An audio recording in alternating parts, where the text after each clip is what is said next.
अस्सलाम वालेकुम everyone, I am Syed Hayatullah. Welcome to my online computer coaching channel.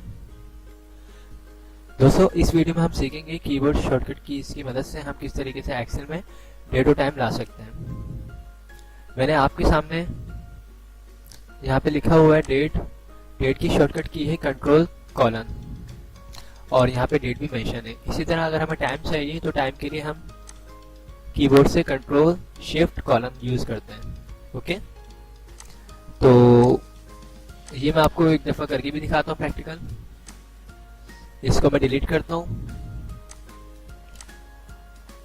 Blank में आएंगे और कीबोर्ड से कंट्रोल कॉलन, तो हम आपके सामने डेट आ चुकी है। इसी तरह अगर आपको टाइम चाहिए तो टाइम की शॉर्टकट की है control shift colon. Okay, I hope आप लोगों को दोस्तों ये वीडियो पसंद आई होगी। अगर पसंद आई है तो इसे लाइक जरूर कीजिएगा, और जिन लोगों ने मेरे चैनल को अब तक सब्सक्राइब नहीं किया है वो मेरे चैनल को सब्सक्राइब कर लीजिएगा। Thanks for watching. खुदा हाफिज़।